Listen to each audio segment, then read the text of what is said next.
Hindi na ako magsisinungaling sa inyo. Ginagawa ko itong mga videos na to para sa views. Tulad lang din ng mga pinapanood yung mga content creators, hindi naman sila maglalaan ng full time nila para lang gumawa ng videos na mapapanood nyo. Ginagawa nila yun kasi meron silang nakukuha na pera sa paggawa ng videos. So yun lang din yung gagawin kong roadmap sa mga videos na ginagawa ko. 1,000 views, 1 million views equals money. Money equals profit. Profit equals mabili yung mga kailangan ko para ma-achieve ko yung dream ko. Sa mga hindi nakakalamin sa Poco Mekaniko dito sa Japan with a dream, makapag-drift and ma-experience yung car culture dito sa Japan and makapagpatayo ng sarili kong shop sa Pilipinas gamit yung pera na kikitain ko sa paggawa ng videos at sa pagtrabaho ko bilang mekaniko. So recently, within 3 months, naka-reach tayo ng 20,000 followers simula nung nag-upload ako ng dire-diretso ng mga reels ko. Ibig sabihin, interested kayo sa ginagawa ko na videos dito sa Japan. So ngayon dito tayo sa drift simulator ko na nabili ko gamit yung hard-earned money ko sa pagiging mekaniko dito sa Japan. So for this episode, samahan niyo ako matuto mag-drift. What do you mean drift?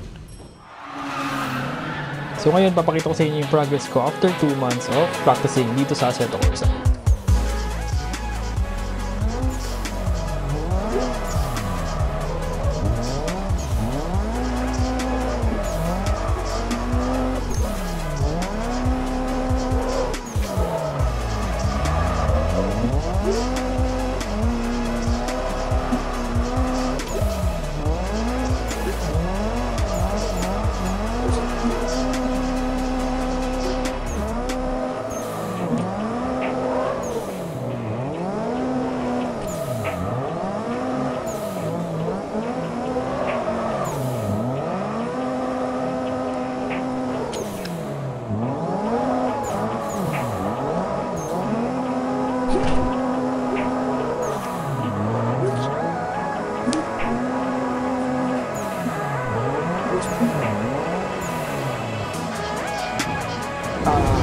So yun, so far yun yung kaya kong skill ngayon. So napapansin yung entry level pa lang. Kaya ngayon, hingi tayo ng tulong kay ChatGPT. So kung sa mga hindi nakakaalam, si ChatGPT is an open AI na pwede nating tanungin sa mga bagay-bagay. Pwede mo siyang tanungin kung anong ingredients ng adobo, kaya niya sagutin. Paano mag-timing ng makina ng Honda Civic, ganun. Lahat kaya niya sagutin. Ngayon, hihingi tayo ng tulong sa kanya kung paano mag-drift. So open natin si ChatGPT.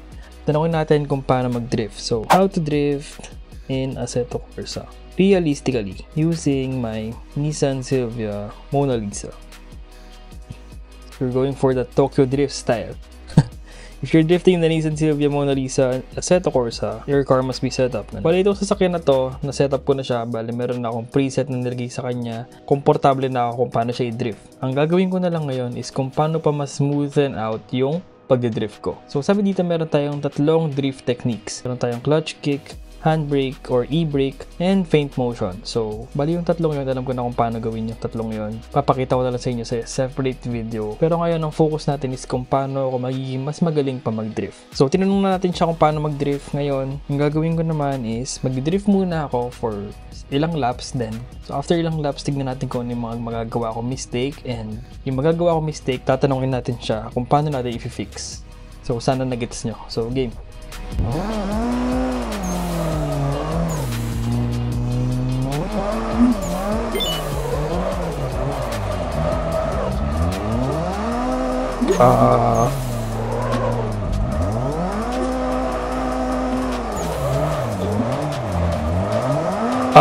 Ayun. So, ang una nating problema or yung una nating pagkakamali ngayon is nag-oversteer tayo na nag-cause nung sasakyan na mag-turn or mag-oversteer. So, tanong natin siya ngayon, sabihin natin, I approach a turn and oversteered. How can I fix it? So, yun sabi niya, what happened? You oversteered, too much throttle, too much countersteer, or both. Too much gas, spin out. Too little gas, grip, and stop drifting. So number 2 is counter steer timing. Bali, kailangan ko i-calculate sa utak ko kung kailan ko ipapastapin yung counter steer nung manibela ko. So look ahead, not sideways. Always keep your eyes on where you want the car to go, not where it's currently pointing. So yun, sabi niya sa akin, look ahead, then wag tayo mag-focus masyado sa turn, mag-focus tayo kung saan pupunta yung sasakyan, then counter steer tayo ng mas maaga, then mag-focus daw tayo na wag masyadong diinan yung pag-throttle sa pedal.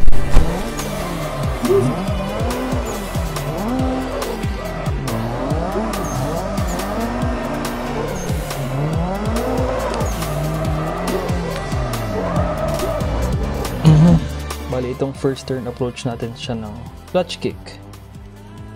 Clutch kick. And itong second turn, handbrake.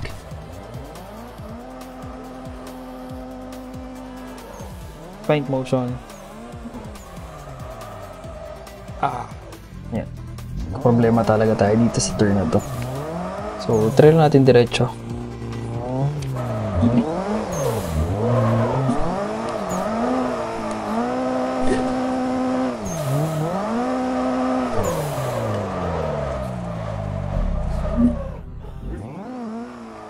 So, tuloy lang natin itong lap na to. Baka kailangan ko lang ng refresh.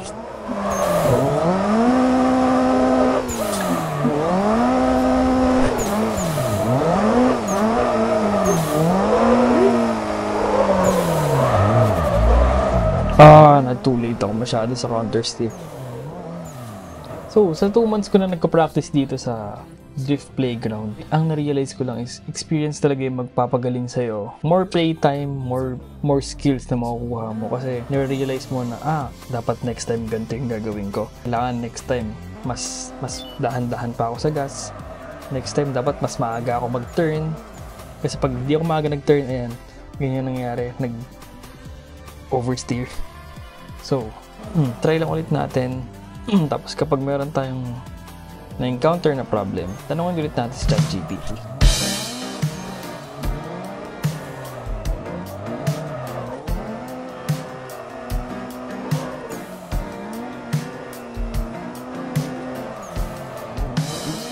Oversteer na naman tayo. So, kahit na natanong na natin si ChatGPT kung paano ayusin yung oversteer, tanongin ulit natin siya. So, hayaan lang daw natin na mag-turn yung manibela natin, and kapag nag-stabilize na yung sasakyan, i-catch lang natin siya para patuloy lang siya na mag-drift sa angle na gusto natin. So, try ulit natin yan. Dito tayo lagi nagkakamali eh. Oversteer tayo lagi dito. Feeling ko dahil pataas to, and try natin palitan yung settings natin. Camber ng rear, gawin nating 2. Yan, gawin nating 2 yung camber.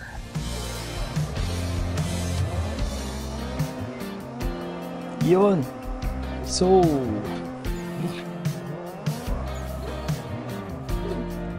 nagkakaroon tayo ng progress. Medyo na-smoothen out ko na kung paano ko i-turn yung corner na yon. So, try ulit natin.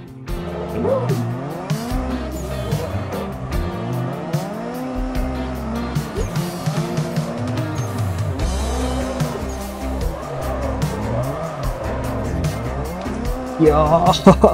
So, ang ginawa ko ngayon is ginawa ko -2 yung camber ng rear tires ko. And nung ginawa ko yun, medyo nag-improve yung drifting ko. So, try ulit natin siya.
Yes, sir!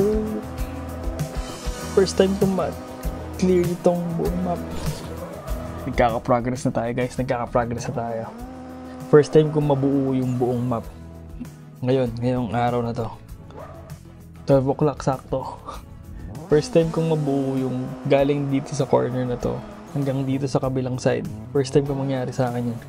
Sabi ko sa inyo, experience lang talaga and learn from your mistakes. Kada mistake na mangyayari sa drift nyo, try nyo ayusin agad. Yun lang yung ginagawa ko. Walang nagtuturo sa akin, YouTube lang. And si ChatGPT. Wala akong professional na nagturo sa akin. So, medyo mahirap. Isipin nyo 2 months ko nang ginagawa to and hindi pa ako makapag-drift ng magaling. Game, try natin. Itong lap na to, buuin natin siya ng buo. Ultimate focus. Isa pa, joke lang yan. Game, ultimate focus. Let's go, last one for the day.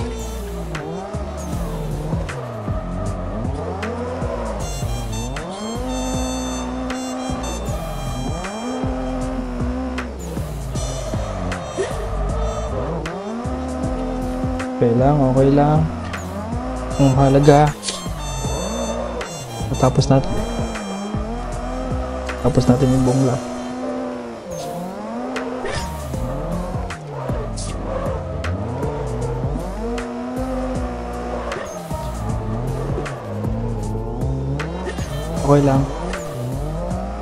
Okay lang.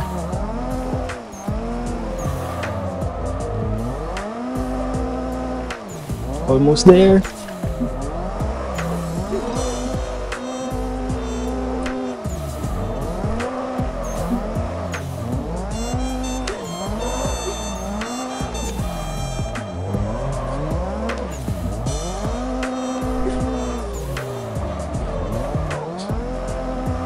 Yes, sir!